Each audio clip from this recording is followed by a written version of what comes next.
গত কয়েক বছর ধরে সিরিয়ার কয়েকটা মিডিয়াতে একটি খবর প্রচারিত হয়। সেখানে বলা হয় দরিয়ায় ফোরাতের কিনারায় সোনা পাওয়া যাচ্ছে। ফোরাত নদীর কিনারায় স্বর্ণ পাওয়া স্বাভাবিক কোনো ঘটনা নয়। কেন সেটা?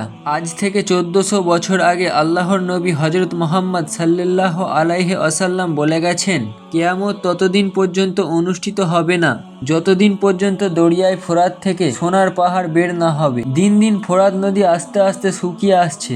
আল্লাহর নবীর বাণী অনুযায়ী এই নদী পুরোটাই শুকিয়ে যাবে, আর এখান থেকে সোনার পাহাড় বের হবে এবং ওই সোনার পাহাড়ের মালিক হবার জন্য মানুষ লড়াই করতে শুরু করবে, একে অপরের সাথে যুদ্ধ শুরু করবে এবং এই লড়াইয়ে 100 জন মানুষের মধ্যে একজন মানুষ বেঁচে থাকবে, 99 জন মানুষ মারা যাবে। মানুষ যখন এই পাহাড়কে কেন্দ্র করে একে অপরের সাথে যুদ্ধে লিপ্ত হবে, তখন তারা মনে করবে যে এই যুদ্ধে আমি একাই বেঁচে আছি, আমি এই স্বর্ণের পাহাড়ের মালিক। ফোরাত নদীর কিনারায় যেসব সোনার টুকরোগুলো পাওয়া যাচ্ছে, বিশেষজ্ঞদের মতে এগুলো স্বর্ণ নয়, তবে স্বর্ণের মতোই এক ধরনের ধাতু। তবে এই ধাতু এমন জায়গায় পাওয়া যায় যেখানে সোনা থাকে।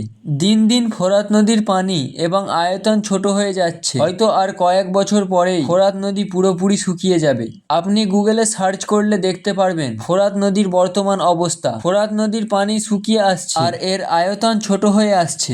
এই বিষয়গুলো ছোট কোনো বিষয় নয়। আর আপনি যদি মুসলিম হন, তাহলে তো আপনি মানতে বাধ্য আল্লাহর রসুল সাল্লাল্লাহু আলাইহি ওয়াসাল্লামের করা এই ভবিষ্যৎবাণী। এখানে নবী করিম সাল্লাল্লাহু আলাইহি ওয়াসাল্লাম বলেছেন, কিয়ামতের আলামতগুলির মধ্যে একটি অন্যতম আলামত হলো ফোরাত নদী শুকিয়ে যাওয়া এবং এই শুকনো ফোরাত নদী থেকে একটি স্বর্ণের পাহাড় বের হবে। ওই স্বর্ণের পাহাড় নিয়ে মানুষের মধ্যে দ্বন্দ্ব তৈরি হবে, মানুষ যুদ্ধ করবে, প্রতি 100 জনে 99 জন মানুষ মারা যাবে। যারা যুদ্ধ করবে প্রত্যেকেই মনে করবে ওই 100 জনের মধ্যে আমি নেই, আমি ওই একজন ব্যক্তি যে বেঁচে থাকবে।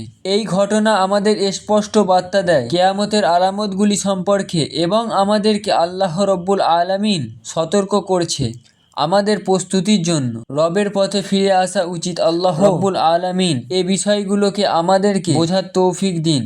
আমিন। ভিডিওটি ভালো লাগলে সুন্দর একটি কমেন্ট করবেন ইনশাআল্লাহ।